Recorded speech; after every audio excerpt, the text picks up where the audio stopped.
আসসালামু আলাইকুম। সিলেট স্টুডিও থেকে চ্যানেল এস সিলেটের খবরে সবাইকে স্বাগত জানাচ্ছি ফাতেমা রশিদ সাবা। প্রথমেই জানিয়ে দিচ্ছি খবরের শিরোনামগুলো।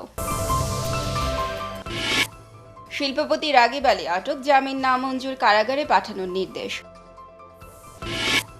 মিয়ানমারে রোহিঙ্গাদের নির্যাতনের প্রতিবাদে সিলেটে বিক্ষোভ সমাবেশ, নির্যাতিত মুসলমানদের পাশে দাঁড়াতে জাতিসংঘ সহ বিশ্ব সম্প্রদায়ের প্রতি আহ্বান। 28 ডিসেম্বর অনুষ্ঠিত হবে জেলা পরিষদ নির্বাচন, সিলেটে সম্ভাব্য প্রার্থী ও তাদের সমর্থকদের মাঝে ব্যাপক তৎপরতা ও দৌড়ঝাঁপ। বাগানের দরিদ্র শিশুদের প্রাথমিক শিক্ষার পাশাপাশি এবার স্বাস্থ্য সেবা প্রদানও শুরু করেছে Khasdabir youth action group, dental ক্যাম্পের মাধ্যমে স্বাস্থ্য সেবা প্রদান। এবং আইবা আয়োজিত প্রথম বাংলাদেশ গ্লোবাল সামিটে প্রবাসীরা অভিজ্ঞতা বিনিময় করেছেন একে অন্যের সাথে, জেনেছেন দেশে দেশে প্রবাসী বাংলাদেশিদের সাফল্য। এরকম সামিট প্রতি বছর আয়োজনের গুরুত্বারোপ।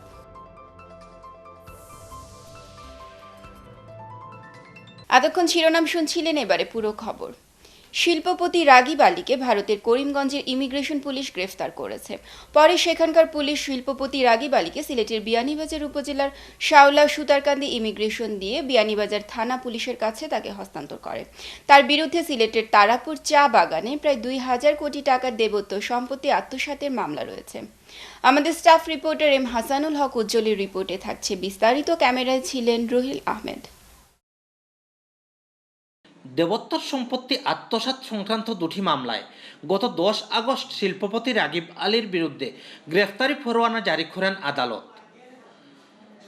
গ্রেফতার এড়াতে ওই দিন পরিবারের সদস্যদের নিয়ে রাগিব আলী ভারতে পালিয়ে যান এবং সেখানে আত্মীয়ের বাড়িতে বসবাস করতে থাকেন। বিয়ানীবাজার থানার ওসি চন্দন কুমার চক্রবর্তী জানান, ভারতের করিমগঞ্জ ইমিগ্রেশন পুলিশের হাতে বৃহস্পতিবার রাগিব আলী গ্রেফতার হন। ওই দিন বিকেল 3টা বাজার কিছু সময় আগে ভারতের করিমগঞ্জ জেলা পুলিশ সুপার শেওলা সুতারকান্দি সীমান্ত দিয়ে রাগিব আলীকে বিয়ানীবাজার থানা পুলিশের কাছে হস্তান্তর করেন। রাগিব আলী সাহেবের বিরুদ্ধে বাংলাদেশের সিলেট জেলার বিশ্বনাথ থানায় দুটি জিআর ওয়ারেন্ট মুলতবি ছিল। সেই মুলতবি ওয়ারেন্টগুলোর রিকুইজিশন আমরা পেয়েছি এবং রাগিব আলী সাহেব যখন বাংলাদেশে প্রবেশ করেছে তখন আমরা তাকে অ্যারেস্ট করেছি। ইন্ডিয়ান পুলিশের মাননীয় এসপি মহোদয় করিমগঞ্জ জেলার উনি আমাদের কাছে হস্তান্তর করেছে। হস্তান্তর অনুষ্ঠানে উনি নিজে উপস্থিত ছিলেন। বিয়ানীবাজার থানা পুলিশ সকল আইনি প্রক্রিয়া সম্পন্ন করে বিশ্বনাথ থানা পুলিশের কাছে রাগিব আলীকে হস্তান্তর করার পর বিশ্বনাথ থানা পুলিশ তাকে সিলেটের চিফ জুডিশিয়াল ম্যাজিস্ট্রেট আদালতে হাজির করেন।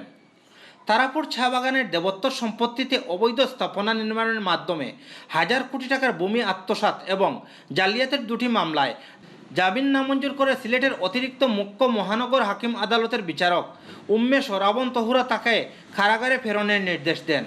যেহেতু বাংলাদেশের একটি চাঞ্চল্যকর মহা জালিয়াতির মামলা, সেই জন্য বিবেচনা করে তার জামিন আবেদন নামঞ্জুর করে কারাগারে পাঠিয়েছেন।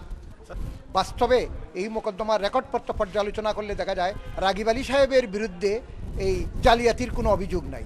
এখন রাগিব আলী সাহেবকে আজকে আদালত জামিন দেন নাই মূলত এই কারণে যে উনি চার্জশিট গৃহীত হওয়ার পর দীর্ঘদিন অনুপস্থিত ছিলেন। গ্রেফতার প্রসঙ্গে রাগিব আলী জানিয়েছেন, ভিসার মেয়াদ শেষ হয়ে যাওয়া এবং আদালতে আত্মসমর্পণের উদ্দেশ্যে তিনি দেশে আসার লক্ষ্যে করিমগঞ্জ ইমিগ্রেশনে যান। এ সময় ইমিগ্রেশন কর্মকর্তারা তাকে আটক করেন এবং দেশে হস্তান্তর করেন। এম হাসানুল হক উজ্জ্বল, চ্যানেল এস নিউজ, সিলেট। মিয়ানমারের রাখাইন রাজ্যে মুসলিম গণহত্যা বন্ধের দাবিতে শুক্রবার সিলেটে ব্যাপক বিক্ষোভ ও মানববন্ধন হয়েছে। বাদ জুমা বিভিন্ন ইসলামী সংগঠনের উদ্যোগে নগরীতে বিক্ষোভ মিছিল ও মানববন্ধন অনুষ্ঠিত হয়। এছাড়া পবিত্র জুমার বয়ানেও মিয়ানমারে মুসলিম নিধন যজ্ঞের নিন্দা জানানো হয়। বিক্ষোভ সমাবেশে বক্তারা বলেন, মিয়ানমারের রাখাইন রাজ্যে মুসলমানদের উপর গণহত্যা চালানো হলেও বিশ্ব বিবেক এ ব্যাপারে নীরব ভূমিকায় রয়েছে।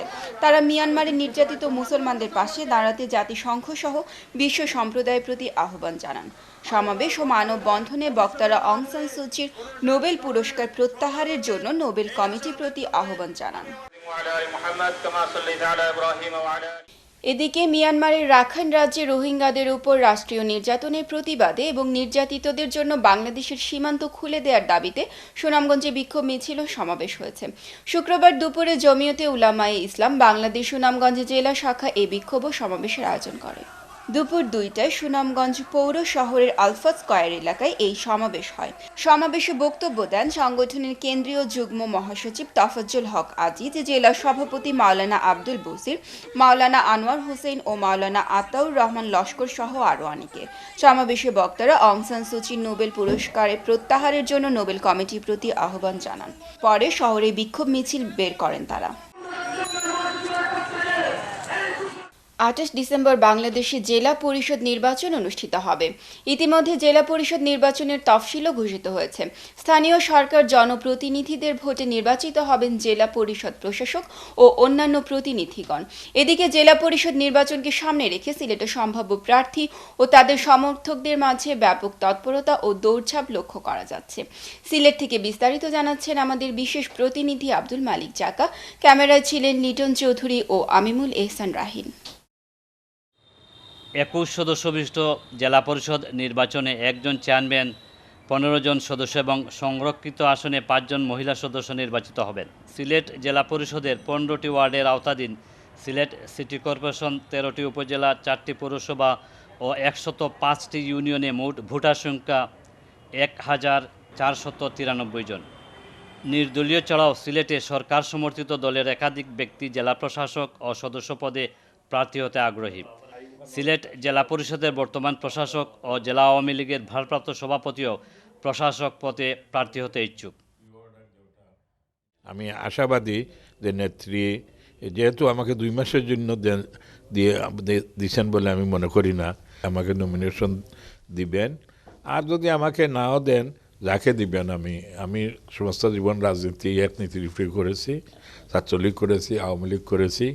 সুতরাং আমি নেত্রী যাকে দিবেন আমি তাকে মানব। সিলেট জেলা আওয়ামী লীগের সাবেক সভাপতি প্রবীণ রাজনীতিবিদ আ.ন.ম শফিকুল হক সিলেট জেলা পরিষদ নির্বাচনে দলীয় মনোনয়ন পেলে প্রশাসক পদে লড়তে চান। আমাদের প্রধানমন্ত্রী বা দলীয় যারা নেতৃত্ব আছেন তাদের কাছে আমি নমিনেশন চাইব দলীয় মনোনয়নের জন্য। যদি জেলা পরিষদ নির্বাচনে দলীয় মনোনয়ন পাই, আমি সিলেটের সার্বিক উন্নয়নের জন্য আমাকে আত্মোৎসর্গ করব। বাংলাদেশ জাতীয়তাবাদী দল বিএনপি জেলা পরিষদ নির্বাচনকে সংবিধান পরিপন্থী ও প্রহসনের নির্বাচন আখ্যায়িত করে এ নির্বাচনে অংশ না নেওয়ার কথা জানায়। সংবিধানে যেভাবে বর্ণিত আছে, প্রত্যক্ষ জনগণের প্রত্যক্ষ ভোটের মাধ্যমে জেলা পরিষদ নির্বাচিত হবে। সরকার তার ইচ্ছা মতো একটা কাঠামো রেডি করে তার মাধ্যমে জেলা পরিষদ নির্বাচন করতে চাচ্ছে। এইভাবে একটা প্রহসনের নির্বাচনে বিএনপি অংশগ্রহণ করবে না বলেই সিদ্ধান্ত গৃহীত হয়েছে। নির্বাচন কমিশন প্রদত্ত দিক নির্দেশনার আলোকেই সিলেট জেলা পরিষদ নির্বাচন অনুষ্ঠানের প্রয়োজনীয় সকল প্রস্তুতি নেওয়া হচ্ছে, এমনটাই জানিয়েছেন জেলা নির্বাচন কর্মকর্তাগণ। আব্দুল মালিক জাকা, চ্যানেল এস নিউজ, সিলেট। দৃষ্টিনন্দন ফটক নির্মিত হচ্ছে শতাধিক বছরের ঐতিহ্যে লালিত গোলাপগঞ্জ উপজেলার বিদ্যাপীঠ ঢাকা দক্ষিণ বহুমুখী উচ্চ বিদ্যালয় ও কলেজে। প্রবেশ গেট আধুনিকায়ন করতে ঢাকা দক্ষিণ উন্নয়ন সংস্থা ইউকের অর্থায়নে ভিত্তিপ্রস্তর স্থাপন করা হয়েছে। সোমবার আনুষ্ঠানিকভাবে এ ভিত্তিপ্রস্তর স্থাপন করা হয়। ভিত্তিপ্রস্তর স্থাপনের পূর্বে ঢাকা দক্ষিণ উন্নয়ন সংস্থা ইউকের আয়োজনে ঢাকা দক্ষিণ ইউনিয়নে সার্বিক উন্নয়ন নিয়ে কলেজ অডিটোরিয়ামে এক মতবিনিময় সভা অনুষ্ঠিত হয়। মতবিনিময় সভায় বক্তারা ঢাকা দক্ষিণ উন্নয়ন সংস্থার উন্নয়ন কর্মকাণ্ডের জন্য ধন্যবাদ ও কৃতজ্ঞতা প্রকাশ করেন এবং তাদের এই কর্মকাণ্ড ভবিষ্যতেও চালিয়ে যাওয়ার আহ্বান জানান। কলেজ গভর্নিং বডির সভাপতি বীর মুক্তিযোদ্ধা আমির উদ্দিন সাদেকের সভাপতিত্বে ও সিনিয়র শিক্ষক কাজল কান্তি দাসের পরিচালনায় মতবিনিময় সভায় বক্তব্য রাখেন কলেজের অধ্যক্ষ রেজাউল আমিন, সহকারী অধ্যাপক আব্দুল জলিল, সিনিয়র শিক্ষক বিধান পাল, ঢাকা দক্ষিণ উন্নয়ন সংস্থা ইউকের সভাপতি নাসিম আহমদ চৌধুরী, সহ সভাপতি দাওয়ান নজরুল, সাধারণ সম্পাদক রুহুল কুদ্দুস জুনেদ, সহ সাধারণ সম্পাদক শামীম আহমদ, ঢাকা দক্ষিণ ইউপি সাবেক চেয়ারম্যান আবুল বশর মোহাম্মদ সদরুল্লাহ চৌধুরী। ভিত্তিপ্রস্তর স্থাপন শেষে দোয়া অনুষ্ঠানে অংশ নেন অতিথিরা। উল্লেখ্য, এলাকার সংস্থার কিছু উন্নয়ন কর্মকাণ্ড বাস্তবায়নের জন্য ঢাকা দক্ষিণ উন্নয়ন সংস্থা ইউকে প্রতিনিধি দল বর্তমানে দেশে অবস্থান করছেন। খবরে এই পর্যায়ে নিচ্ছি ছোট্ট একটা বিরতি। ফিরেছে অন্যান্য খবরের সাথে আরও যা থাকছে। 28 ডিসেম্বর অনুষ্ঠিত হবে জেলা পরিষদ নির্বাচন। সিলেটে সম্ভাব্য প্রার্থী ও তাদের সমর্থকদের মাঝে ব্যাপক তৎপরতা ও দৌড়ঝাঁপ। বাগানের দরিদ্র শিশুদের প্রাথমিক শিক্ষার পাশাপাশি এবার স্বাস্থ্য সেবা প্রদানও শুরু করেছে খাসদবি রিয়ত অ্যাকশন গ্রুপ ডেন্টাল ক্যাম্পের মাধ্যমে স্বাস্থ্য সেবা প্রদান। এবং আইবা আয়োজিত প্রথম বাংলাদেশ গ্লোবাল সামিটে প্রবাসীরা অভিজ্ঞতা বিনিময় করেছেন একে অন্যের সাথে, জেনেছেন দেশে দেশে প্রবাসী বাংলাদেশিদের সাফল্য। এরকম সামিট প্রতি বছর আয়োজনের গুরুত্বারোপ।